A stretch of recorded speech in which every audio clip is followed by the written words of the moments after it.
ఇక వానదేవుడు మా వైపే ఉన్నాడు. వైఎస్ఆర్ ఫేమస్ డైలాగ్ ను మంత్రి పొంగులేటి మరోసారి చెప్పారు. ఖమ్మం జిల్లాలో పర్యటిస్తున్న ఆయన ఏమన్నారో చూద్దాం. సన్న బియ్యం పండించిన వారికి మద్దతు ధర ఇస్తామన్నారు మంత్రి పొంగులేటి. క్వింటాకు 500 రూపాయలు అదనంగా ఇస్తామన్నారు. ఇక వరుణదేవుడు కూడా తమ పక్షానే ఉన్నాడంటూ కామెంట్ చేశారు పొంగులేటి. మొదటి పంటకు సరిపడా నీరు ప్రాజెక్టులో ఉందన్నారు ఆయన.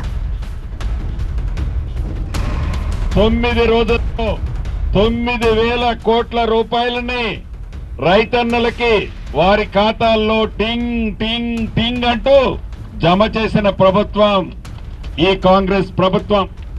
అంతేకాదు, వరేస్తే ఉరే అన్న ప్రభుత్వానికి భిన్నంగా, వారి ఆలోచనలకి భిన్నంగా రైతును రాజు చేసే దాంట్లో వరి వేస్తే ఈ ప్రభుత్వం అన్ని రకాలుగా సహకరిస్తుంది, ప్రోత్సహిస్తుంది అని చెప్పిన మాట ప్రకారం సన్న వడ్లకి మద్దతు ధరే కాదు, క్వింటాలకి అదనంగా 500 రూపాయలు ఇస్తామని చెప్పి గడిచిన పంటలో ఇచ్చాం.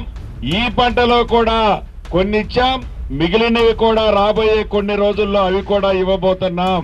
వచ్చిన కారణంగా కృష్ణా బేసిన్ లో కూడా మొదటి పంటకి డోకా లేని విధంగా ఈనాడు నీరు వచ్చింది, ఇంకా వస్తా ఉంది.